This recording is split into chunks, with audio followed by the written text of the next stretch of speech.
سورہ مدثر۔ نام، پہلی ہی آیت کے لفظ المدثر کو اس سورت کا نام قرار دیا گیا ہے۔ یہ بھی صرف نام ہے، مضامین کا عنوان نہیں ہے۔ زمانہ نزول، اس کی پہلی 7 آیات مکہ معظمہ کے بالکل ابتدائی دور کی نازل شدہ ہیں۔ بعض روایات جو بخاری، مسلم، ترمذی اور مسند احمد وغیرہ میں حضرت جابر بن عبداللہ سے منقول ہیں، ان میں تو یہاں تک کہا گیا ہے کہ یہ قرآن مجید کی اولین آیات ہیں جو رسول اللہ صلی اللہ علیہ وآلہ وسلم پر نازل ہوئیں، لیکن امت میں یہ بات قریب بالاتفاق مسلم ہے کہ پہلی وحی جو حضور صلی اللہ علیہ وآلہ وسلم پر نازل ہوئی وہ اقرأ بسم ربک الذی خلق سے ما لم یعلم تک ہے۔ البتہ صحیح روایات سے جو کچھ ثابت ہے وہ یہ ہے کہ اس پہلی وحی کے بعد کچھ مدت تک رسول اللہ صلی اللہ علیہ وآلہ وسلم پر کوئی وحی نازل نہیں ہوئی۔ پھر اس وقفے کے بعد جب اثر نو نزول وحی کا سلسلہ شروع ہوا تو اس کا آغاز سورہ مدثر کی انہی آیات سے ہوا تھا۔ امام زہری رحمۃ اللہ علیہ اس کی تفصیل یوں بیان کرتے ہیں: ایک مدت تک رسول اللہ صلی اللہ علیہ وآلہ وسلم پر وحی کا نزول بند رہا، اور اس زمانے میں آپ صلی اللہ علیہ وآلہ وسلم پر اس قدر شدید غم کی کیفیت طاری رہی کہ بعض اوقات آپ پہاڑوں کی چوٹیوں پر چڑھ کر اپنے آپ کو گرا دینے کے لیے آمادہ ہو جاتے تھے، لیکن جب کبھی آپ کسی چوٹی کے کنارے پر پہنچتے، جبرائیل علیہ السلام نمودار ہو کر آپ سے کہتے کہ آپ اللہ کے نبی ہیں۔ اس سے آپ کے دل کو سکون حاصل ہو جاتا تھا اور وہ اضطراب کی کیفیت دور ہو جاتی تھی۔ ابن جریر۔ اس کے بعد امام زہری خود حضرت جابر بن عبداللہ ہی کی یہ روایت نقل کرتے ہیں: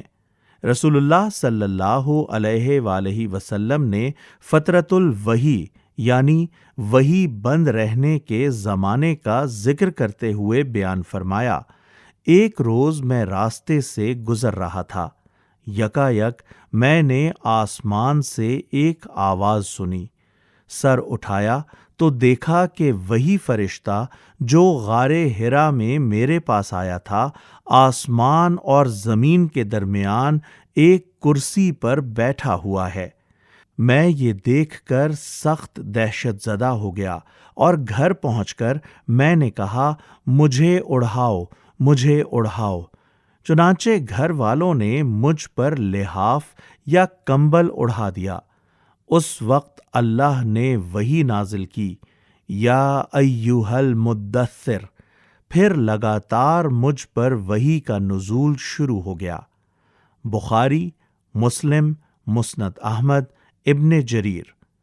سورت کا باقی ماندہ حصہ آیت 8 سے آخر تک اس وقت نازل ہوا جب اسلام کی اعلانیہ تبلیغ شروع ہو جانے کے بعد مکے میں پہلی مرتبہ حج کا موقع آیا۔ اس کا مفصل واقعہ سیرت ابن ہشام میں بیان کیا گیا ہے، جسے آگے چل کر ہم بیان کریں گے۔ موضوع اور مضمون: جیسا کہ پہلے بیان کیا گیا ہے، رسول اللہ صلی اللہ علیہ وآلہ وسلم پر پہلی وحی جو بھیجی گئی تھی وہ سورہ علق کی ابتدائی 5 آیات پر مشتمل تھی، جس میں صرف یہ فرمایا گیا تھا: پڑھو اپنے رب کے نام سے جس نے پیدا کیا، ایک لوتھڑے سے انسان کی تخلیق کی۔ پڑھو اور تمہارا رب بڑا کریم ہے جس نے قلم سے علم سکھایا، انسان کو وہ علم دیا جسے وہ نہ جانتا تھا۔ یہ نزول وحی کا پہلا تجربہ تھا جو اچانک حضور صلی اللہ علیہ وآلہ وسلم کو پیش آیا تھا۔ اس پیغام میں آپ کو یہ نہیں بتایا گیا تھا کہ آپ کس کار عظیم پر مامور ہوئے ہیں اور آگے کیا کچھ آپ کو کرنا ہے، بلکہ صرف ایک ابتدائی تعارف کرا کے آپ کو کچھ مدت کے لیے چھوڑ دیا گیا تھا تاکہ آپ کی طبیعت پر جو شدید بار اس پہلے تجربے سے پڑا ہے اس کا اثر دور ہو جائے اور آپ ذہنی طور پر آئندہ وحی وصول کرنے اور نبوت کے فرائض سنبھالنے کے لیے تیار ہو جائیں۔ اس وقفے کے بعد جب دوبارہ نزول وحی کا سلسلہ شروع ہوا تو اس سورت کی ابتدائی 7 آیات نازل کی گئیں اور ان میں پہلی مرتبہ آپ کو یہ حکم دیا گیا کہ آپ اٹھیں اور خلق خدا کو اس روش کے انجام سے ڈرائیں جس پر وہ چل رہی ہے، اور اس دنیا میں جہاں دوسروں کی بڑائی کے ڈنکے بج رہے ہیں خدا کی بڑائی کا اعلان کریں۔ اس کے ساتھ آپ کو ہدایت فرمائی گئی کہ اب جو کام آپ کو کرنا ہے اس کا تقاضا یہ ہے کہ آپ کی زندگی ہر لحاظ سے انتہائی پاکیزہ ہو اور آپ تمام دنیوی فائدوں سے قطع نظر کر کے کامل اخلاص کے ساتھ خلق خدا کی اصلاح کا فریضہ انجام دیں۔ پھر آخری فقرے میں آپ کو تلقین کی گئی ہے کہ اس فریضے کی انجام دہی میں جو مشکلات اور مصائب بھی پیش آئیں ان پر آپ اپنے رب کی خاطر صبر کریں۔ اس فرمان الہی کی تکمیل میں جب رسول اللہ صلی اللہ علیہ وآلہ وسلم نے اسلام کی تبلیغ شروع کی اور قرآن مجید کی پے در پے نازل ہونے والی صورتوں کو آپ نے سنانا شروع کیا تو مکے میں کھلبلی مچ گئی اور مخالفتوں کا ایک طوفان اٹھ کھڑا ہوا۔ چند مہینے اس حال پر گزرے تھے کہ حج کا زمانہ آ گیا اور مکہ کے لوگوں کو یہ فکر لاحق ہوئی کہ اس موقع پر تمام عرب سے حاجیوں کے قافلے آئیں گے۔ اگر محمد صلی اللہ علیہ وآلہ وسلم نے ان قافلوں کی قیام گاہوں پر جا جا کر آنے والے حاجیوں سے ملاقاتیں کی اور حج کے اجتماعات میں جگہ جگہ کھڑے ہو کر قرآن جیسا بے نظیر اور مؤثر کلام سنانا شروع کر دیا تو عرب کے ہر گوشے تک ان کی دعوت پہنچ جائے گی اور نامعلوم کون کون اس سے متاثر ہو جائے۔ اس لیے قریش کے سرداروں نے ایک کانفرنس کی جس میں طے کیا گیا کہ حاجیوں کے آتے ہی ان کے اندر رسول اللہ صلی اللہ علیہ وآلہ وسلم کے خلاف پروپیگنڈا شروع کر دیا جائے۔ اس پر اتفاق رائے ہو جانے کے بعد ولید بن مغیرہ نے حاضرین سے کہا کہ اگر آپ لوگوں نے محمد صلی اللہ علیہ وآلہ وسلم کے متعلق مختلف باتیں لوگوں سے کہیں تو ہم سب کا اعتبار جاتا رہے گا، اس لیے کوئی ایک بات طے کر لیجئے جسے سب بالاتفاق کہیں۔ کچھ لوگوں نے کہا ہم محمد کو کاہن کہیں گے۔ ولید نے کہا نہیں، خدا کی قسم وہ کاہن نہیں ہے، ہم نے کاہنوں کو دیکھا ہے، جیسی باتیں وہ گنگناتے ہیں اور جس طرح کے فقرے وہ جوڑتے ہیں قرآن کو ان سے کوئی دور کی نسبت بھی نہیں ہے۔ کچھ اور لوگ بولے انہیں مجنون کہا جائے۔ ولید نے کہا وہ مجنون بھی نہیں ہیں، ہم نے دیوانے اور پاگل دیکھے ہیں، اس حالت میں انسان جیسی بہکی بہکی باتیں اور الٹی سیدھی حرکات کرتا ہے وہ کسی سے چھپی ہوئی نہیں ہیں۔ کون باور کرے گا کہ محمد جو کلام پیش کر رہے ہیں وہ دیوانگی کی بڑھ ہے یا جنون کے دورے میں آدمی یہ باتیں کر سکتا ہے؟ لوگوں نے کہا، اچھا تو پھر ہم شاعر کہیں گے۔ ولید نے کہا، وہ شاعر بھی نہیں ہے، ہم شعر کی ساری اقسام سے واقف ہیں، اس کلام پر شاعری کی کسی قسم کا اطلاق بھی نہیں ہو سکتا۔ لوگ بولے، تو ان کو ساحر کہا جائے۔ ولید نے کہا، وہ ساحر بھی نہیں ہیں، جادوگروں کو ہم جانتے ہیں، اور اپنے جادو کے لیے جو طریقے وہ اختیار کرتے ہیں ان سے بھی ہم واقف ہیں۔ یہ بات بھی محمد پر چسپاں نہیں ہوتی۔ پھر ولید نے کہا، ان باتوں میں سے جو بات بھی تم کرو گے لوگ اس کو ناروا الزام سمجھیں گے۔ خدا کی قسم، اس کلام میں بڑی حلاوت ہے، اس کی جڑ بڑی گہری اور اس کی ڈالیاں بڑی ثمردار ہیں۔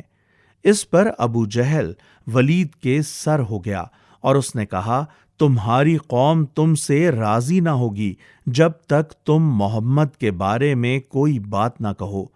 اس نے کہا، اچھا مجھے سوچ لینے دو۔ پھر سوچ سوچ کر بولا،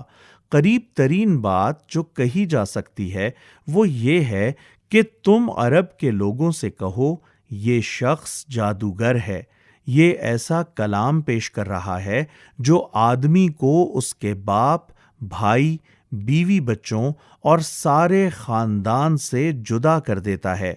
ولید کی اس بات کو سب نے قبول کر لیا۔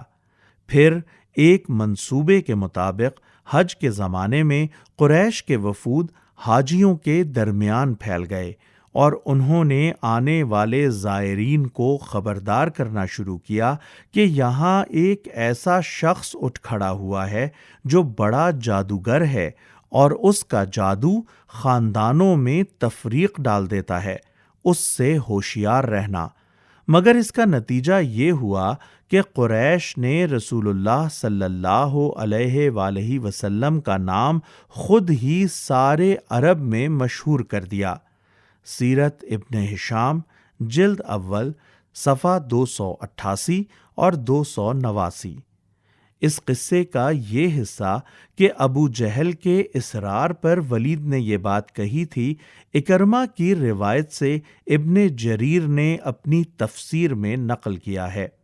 یہی واقعہ ہے جس پر اس سورت کے دوسرے حصے میں تبصرہ کیا گیا ہے۔ اس کے مضامین کی ترتیب یہ ہے: آیت 8 سے 10 تک منکرین حق کو خبردار کیا گیا ہے کہ آج جو کچھ وہ کر رہے ہیں اس کا برا انجام وہ قیامت کے روز دیکھ لیں گے۔ آیت 11 سے 26 تک ولید بن مغیرہ کا نام لیے بغیر یہ بتایا گیا ہے کہ اللہ تعالیٰ نے اس شخص کو کیا کچھ نعمتیں دی تھیں اور ان کا جواب اس نے کیسی حق دشمنی کے ساتھ دیا ہے۔ اس سلسلے میں اس کی ذہنی کشمکش کی پوری تصویر کھینچ دی گئی ہے کہ ایک طرف دل میں وہ محمد صلی اللہ علیہ وآلہ وسلم اور قرآن کی صداقت کا قائل ہو چکا تھا، مگر دوسری طرف اپنی قوم میں اپنی ریاست اور وجاہت کو بھی خطرے میں نہ ڈالنا چاہتا تھا۔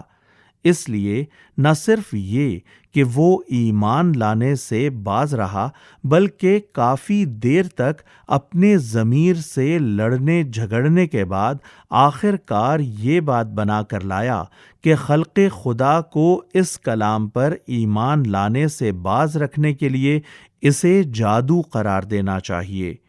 اس کی اس صریح بدباطنی کو بے نقاب کرنے کے بعد فرمایا گیا ہے کہ اپنے اس کرتوت کے بعد بھی یہ شخص چاہتا ہے کہ اسے مزید انعامات سے نوازا جائے، حالانکہ اب یہ انعام کا نہیں بلکہ دوزخ کا سزاوار ہو چکا ہے۔ اس کے بعد آیت 27 سے 48 تک دوزخ کی ہولناکیوں کا ذکر کیا گیا ہے اور یہ بتایا گیا ہے کہ کس اخلاق اور کردار کے لوگ اس کے مستحق ہیں۔ پھر آیات 49 سے 53 میں کفار کے مرض کی اصل جڑ بتا دی گئی ہے کہ وہ چونکہ آخرت سے بے خوف ہیں اور اسی دنیا کی زندگی کو سب کچھ سمجھتے ہیں، اس لیے وہ قرآن سے اس طرح بھاگتے ہیں جیسے شیر سے ڈر کر جنگلی گدھے بھاگے جا رہے ہوں، اور ایمان لانے کے لیے طرح طرح کی غیر معقول شرطیں پیش کرتے ہیں، حالانکہ خواہ ان کی کوئی شرط بھی پوری کر دی جائے، انکار آخرت کے ساتھ وہ ایمان کی راہ پر ایک قدم بھی نہیں بڑھ سکتے۔ آخر میں صاف صاف فرما دیا گیا ہے کہ خدا کو کسی کے ایمان کی کوئی ضرورت نہیں پڑ گئی ہے کہ وہ اس کی شرطیں پوری کرتا پھرے۔ قرآن ایک عام نصیحت ہے جو سب کے سامنے پیش کر دی گئی ہے، اب جس کا جی چاہے وہ اس کو قبول کر لے۔ خدا اس کا مستحق ہے کہ لوگ اس کی نافرمانی سے ڈریں، اور اسی کی یہ شان ہے کہ جو شخص بھی تقویٰ اور خدا ترسی کا رویہ اختیار کر لے اسے وہ معاف کر دیتا ہے، خواہ وہ پہلے کتنی ہی ناانصافیاں کر چکا۔ بسم اللہ الرحمن الرحیم، اللہ کے نام سے جو بے انتہا مہربان اور رحم فرمانے والا ہے۔ یا ایہا المدثر، اے اوڑھ لپیٹ کر لیٹنے والے۔ اس سورت کی ابتدائی 7 آیات وہ ہیں جن میں سب سے پہلے رسول اللہ صلی اللہ علیہ وآلہ وسلم کو اسلام کی تبلیغ کا حکم دیا گیا۔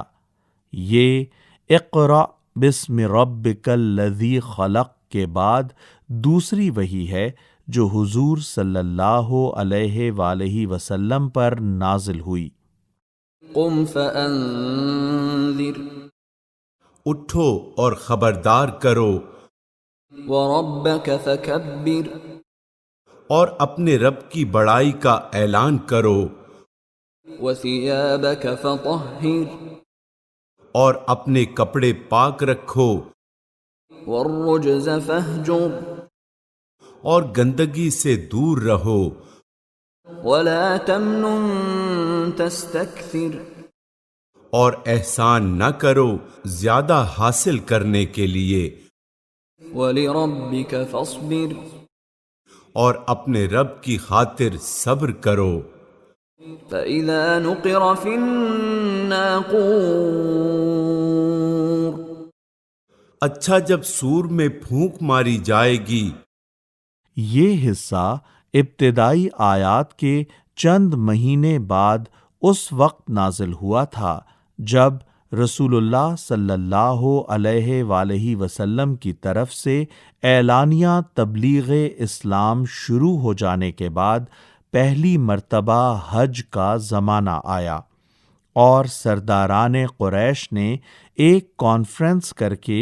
یہ طے کیا کہ باہر سے آنے والے حاجیوں کو قرآن اور محمد صلی اللہ علیہ وآلہ وسلم سے بدگمان کرنے کے لیے پروپیگنڈا کی ایک زبردست مہم چلائی جائے۔ فذلك يومئذ يوم عسير، وہ دن بڑا ہی سخت دن ہوگا، على الكافرين غير يسير، کافروں کے لیے ہلکا نہ ہوگا۔ ذرني ومن خلقت وحيدا، چھوڑ دو مجھے اور اس شخص کو جسے میں نے اکیلا پیدا کیا۔ اس سے مراد ولید بن مغیرہ ہے۔ دل میں وہ محمد صلی اللہ علیہ وآلہ وسلم اور قرآن کی صداقت کا قائل ہو چکا تھا، مگر اپنی سرداری قائم رکھنے کے لیے اس نے مذکورہ بالا کانفرنس میں کفار کو یہ مشورہ دیا کہ حضور صلی اللہ علیہ وآلہ وسلم کو جادوگر اور قرآن کو جادو مشہور کیا جائے۔ وجعلت له مالا ممدودا بہت سا مال اس کو دیا، وبنين شهودا اس کے ساتھ حاضر رہنے والے بیٹے دیے، ومهدت له تمهيدا اور اس کے لیے ریاست کی راہ ہموار کی، ثم يطمع ان ازيد پھر وہ طمع رکھتا ہے کہ میں اسے اور زیادہ دوں، كلا انه كان لآياتنا عنيدا ہرگز نہیں، وہ ہماری آیات سے عناد رکھتا ہے، سأرهقه صعودا میں تو اسے عنقریب ایک کٹھن چڑھائی چڑھاؤں گا، انه فكر وقدر اس نے سوچا اور کچھ بات بنانے کی کوشش کی، فقتل كيف قدر تو خدا کی مار اس پر، کیسی بات بنانے کی کوشش کی، ثم قتل كيف قدر ہاں خدا کی مار اس پر، کیسی بات بنانے کی کوشش کی، ثم نظر پھر لوگوں کی طرف دیکھا، ثم عبس وبسر پھر پیشانی سکیڑی اور منہ بنایا، ثم ادبر واستكبر پھر پلٹا اور تکبر میں پڑ گیا، فقال ان هذا الا سحر يؤثر آخر کار بولا کہ یہ کچھ نہیں ہے مگر ایک جادو جو پہلے سے چلا آ رہا ہے، ان هذا الا قول البشر یہ تو ایک انسانی کلام ہے، سأصليه سقر عنقریب میں اسے دوزخ میں جھونک دوں گا، وما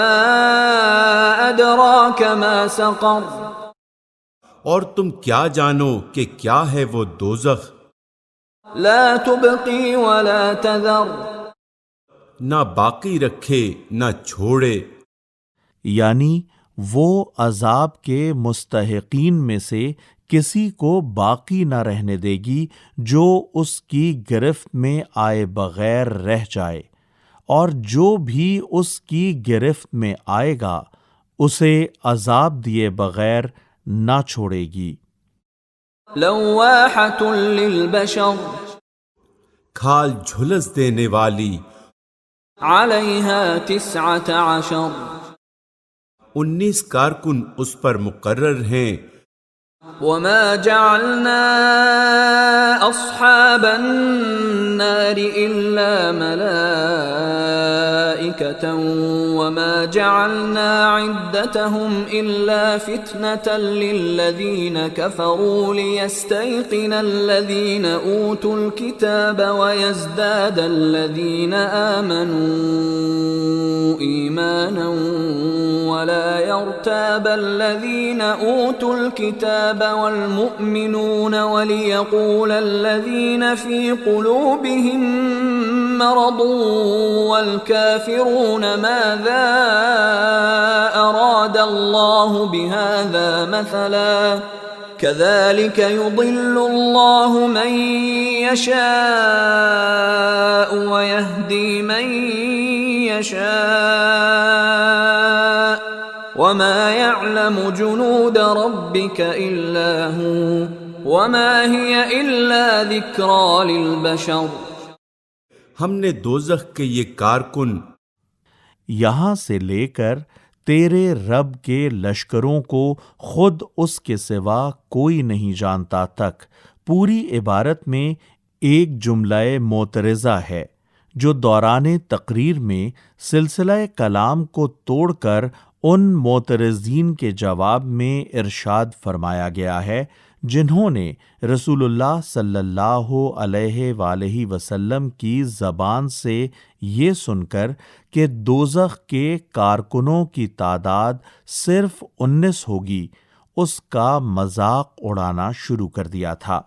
ان کو یہ بات عجیب معلوم ہوئی کہ ایک طرف تو ہم سے یہ کہا جا رہا ہے کہ آدم علیہ السلام کے وقت سے لے کر قیامت تک دنیا میں جتنے انسانوں نے بھی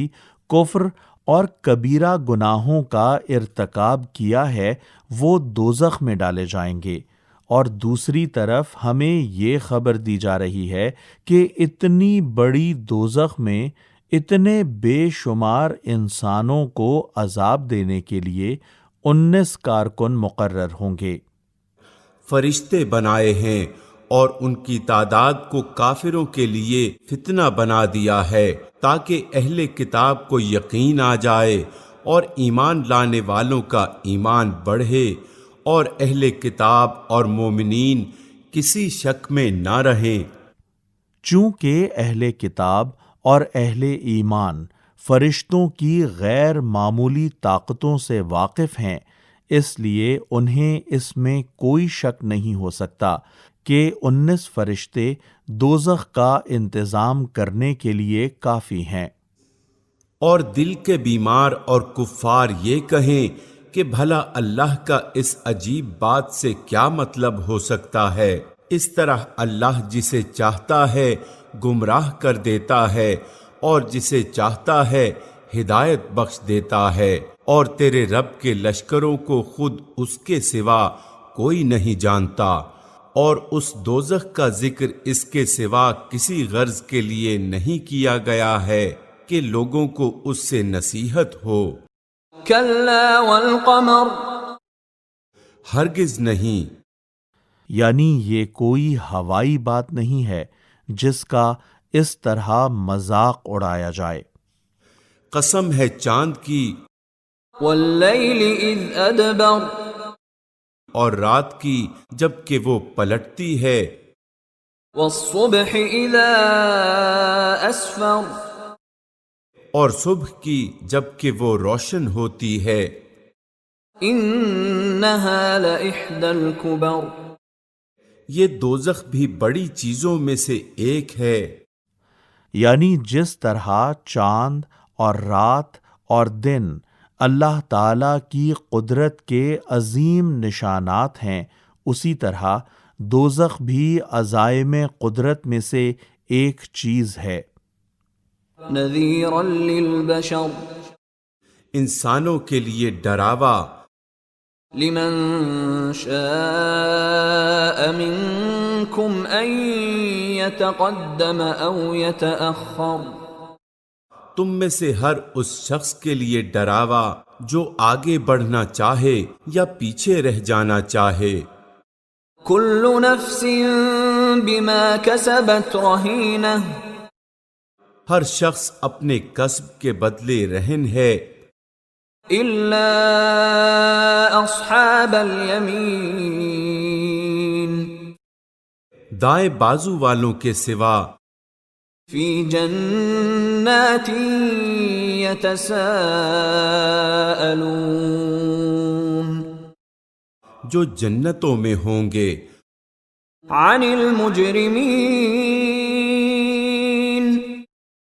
وہ مجرموں سے پوچھیں گے۔ یعنی جنت میں بیٹھے بیٹھے وہ دوزخ کے لوگوں سے بات کریں گے اور یہ سوال کریں گے، ما سلککم فی سقر، تمہیں کیا چیز دوزخ میں لے گئی؟ قالوا لم نک من المصلین، وہ کہیں گے ہم نماز پڑھنے والوں میں نہ تھے، ولم نک نطعم المسکین، اور مسکین کو کھانا نہیں کھلاتے تھے، وَكُنَّا نَخُوضُ مَعَ الْخَائِضِينَ، اور حق کے خلاف باتیں بنانے والوں کے ساتھ مل کر ہم بھی باتیں بنانے لگے تھے، وَكُنَّا نُكَذِّبُ بِيَوْمِ الدِّينِ، اور روز جزا کو جھوٹ قرار دیتے تھے، حَتَّى أَتَانَا الْيَقِينَ، یہاں تک کہ ہمیں اس یقینی چیز سے سابقہ پیش آ گیا، فما تنفعهم شفاعة الشافعين اس وقت سفارش کرنے والوں کی کوئی سفارش ان کے کسی کام نہ آئے گی۔ فما لهم عن التذكرة معرضين آخر ان لوگوں کو کیا ہو گیا ہے کہ یہ اس نصیحت سے منہ موڑ رہے ہیں، كأنهم حمر مستنفرة گویا یہ جنگلی گدھے ہیں، فرت من قسورة جو شیر سے ڈر کر بھاگ پڑے ہیں۔ یہ ایک عربی محاورہ ہے۔ جنگلی گدھوں کا یہ خاصہ ہوتا ہے کہ خطرہ بھانپتے ہی وہ اس قدر بدحواس ہو کر بھاگتے ہیں کہ کوئی دوسرا جانور اس طرح نہیں بھاگتا۔ بل يريد كل امرئ منهم أن يؤتى صحفا منشرة بلکہ ان میں سے تو ہر ایک یہ چاہتا ہے کہ اس کے نام کھلے خط بھیجے جائیں، یعنی یہ چاہتے ہیں کہ اللہ تعالیٰ نے اگر واقعی محمد صلی اللہ علیہ وآلہ وسلم کو نبی مقرر فرمایا ہے تو وہ مکہ کے ایک ایک سردار اور ایک ایک شیخ کے نام ایک خط لکھ کر بھیجے کہ محمد ہمارے نبی ہیں، تم ان کی پیروی کرو۔ كلا بل لا يخافون الآخرة ہرگز نہیں، اصل بات یہ ہے کہ یہ آخرت کا خوف نہیں رکھتے، كلا إنه تذكرة ہرگز نہیں، یعنی ان کا ایسا کوئی مطالبہ ہرگز پورا نہ کیا جائے گا۔ یہ تو ایک نصیحت ہے، فمن شاء ذكره اب جس کا جی چاہے اس سے سبق حاصل کر لے، وما يذكرون إلا أن يشاء الله هو أهل التقوى وأهل المغفرة اور یہ کوئی سبق حاصل نہ کریں گے الا یہ کہ اللہ ہی ایسا چاہے، وہ اس کا حقدار ہے کہ اس سے تقوی کیا جائے، اور وہ اس کا اہل ہے کہ تقوی کرنے والوں کو بخش دے۔